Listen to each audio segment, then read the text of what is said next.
Ahora pasaremos a estudiar en qué consiste el inversor. El inversor viene a ser el último elemento de toda instalación off-grid.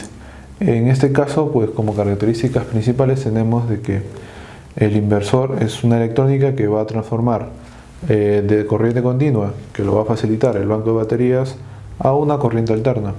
Esta corriente alterna va a tener ciertas características, por ejemplo, nos va a facilitar de línea neutro a una tensión ya sea de 230 o de 120 a ciertos porcentajes de tolerancia. Por ende, normalmente son monofásicas.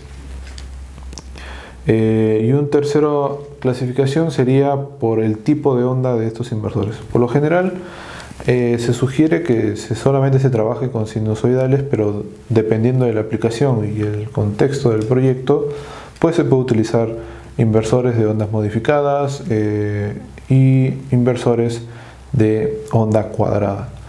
En cuanto a la clasificación de inversores para estos tipos de sistemas fotovoltaicos, en los cuales se usa baterías, la podemos clasificar en tres.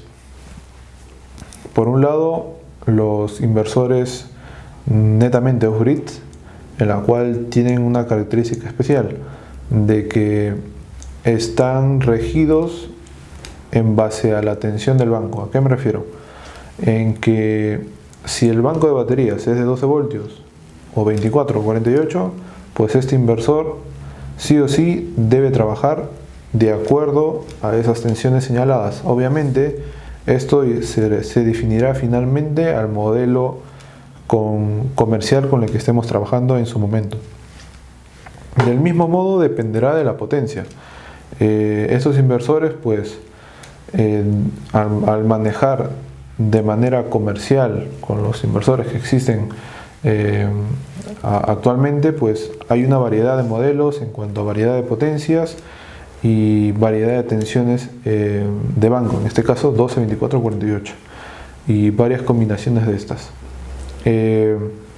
Otro punto a resaltar, pues obviamente dependerán del tipo de onda que se estaría trabajando. En este caso hay la posibilidad de tener los tres tipos de onda antes comentados, que sería la sinusoidal pura, la onda modificada y finalmente la onda cuadrada.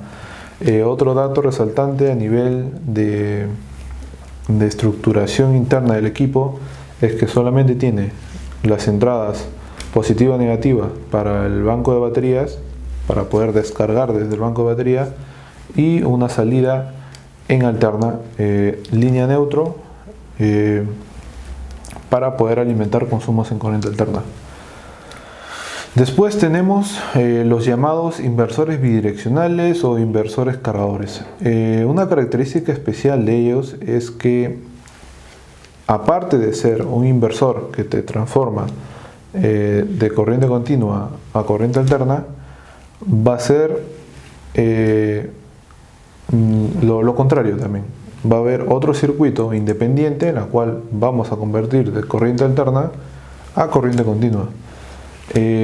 Como su mismo nombre lo detalla, es un inversor cargador, por lo tanto va a tener un circuito de inversor netamente y un circuito de cargador que vamos a alimentar y vamos a transformar, como ya hemos comentado, de una tensión alterna 230 o 120 a la tensión de banco de baterías que estemos trabajando en ese momento. En este caso, normalmente todos los inversores bidireccionales, en este caso, son de tipo de onda pura. No hay ni onda modificada, no hay de onda cuadrada, dada el estándar de calidad, dado que estos inversores no solamente se trabajan para estos tipos de aplicaciones, sino estos inversores ya se verán en un nivel 2, en la cual pues ya los estaremos viendo desde un modo de poder hibridizar un sistema solar con otros sistemas de tipo de generación.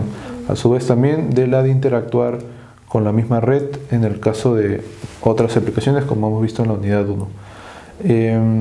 Otro dato principal común entre todos los inversores es pues que va a estar o va a depender de a qué tensión de banco se va a trabajar, si va a ser de 12, 24 o 48.